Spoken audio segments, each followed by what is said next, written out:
जो एक निवाले के लिए तरसते हैं, एक निवाले के लिए तरसते हैं, जिन्हें नसीब नहीं होता है एक रोटी का टुकड़ा, एक चावल का दाना। आप यकीन नहीं करेंगे अगर मैं कहूँ आपसे कि स्लम्स जो होते हैं वहाँ पर जो अमीर घराने के लोग खाना खाकर फेंकते हैं, तो आपने कभी देखा वहाँ जाकर लोगों को चुनकर खाते हुए? गटर में बिरयानी फेंक दी गई या एक रोटी फेंक दिया गया, बर्गर फेंक दिया गया, पिज्जा फेंक दिया गया, तो क्या आपने देखा नहीं अभी तक? Haven't you ever seen people go there, pick it up and they eat it? किसी ने देखा है? कचरे में ले आकर फेंक देते हैं और उसको लेकर खाते हैं। आपकी आंख ने बस इतना ही देखा है, देखने वाले आंख ने यहाँ तक ये भी देखा है उसी रोटी पर कुत्ता पेशाब करता है और वो बंदा इंतजार करता है कि वो कुत्ता चला जावे, मैं जाऊं और वो रोटी लेकर खाऊं, और जाने के बाद पोंछ कर वो रोटी भी खा रहे हैं। ऐसे लोग हैं, यहाँ तक बात समझ में आती है। लेकिन कुछ लोग पखाना करने के बाद जो टमाटर जो बच जाता है उसको धोकर खाने वाले भी हिंदुस्तान में भी है और दुनिया में भी है। हमें कोई वैल्यू नहीं है, न पैसे की कोई वैल्यू है, न खाने का कोई हमें कदर है।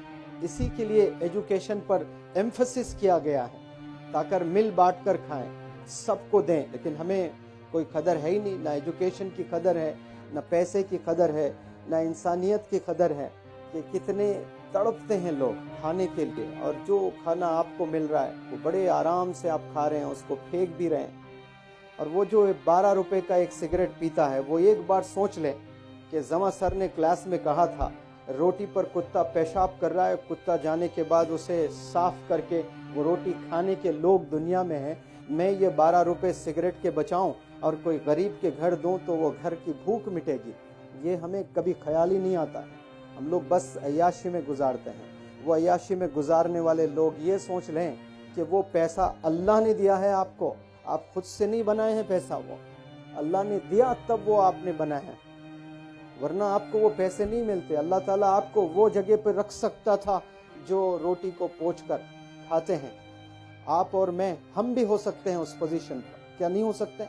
हम भी हो सकते हैं। अल्लाह चाहे एक सेकंड लगेगा, एक दिन लगेगा, एक जलजला आ जावे पूरे शहर में तो सब सत्यानाश हो जाएगा, आपके पास कुछ नहीं रहेगा। आप एक दिन बर्दाश्त करोगे भूख, 2 दिन बर्दाश्त करोगे, 3 दिन बर्दाश्त करोगे, चौथे दिन इंसान को इंसान खाने लगेगा भूख। इतना कमजोर इंसान होता है, 3 दिन बर्दाश्त करेगा, उसके बाद जो मिला बस वो खाने को तैयार हो जाएगा। आप लोग ये पर्सनालिटी डेवलपमेंट वर्कशॉप से अपने जहन को बनाइए, कोशिश कीजिए कि हमें बहुत बड़ा इंसान बनना है, बहुत पैसे बनाने हैं, बहुत चैरिटी करने हैं, बहुत हेल्प करने हैं, ट्रांसफॉर्म करना है अपने फैमिली को, अपने सोसाइटी को, अपने होम टाउन को, अपने वर्ल्ड को। कभी ये ना सोचें मेरे एक से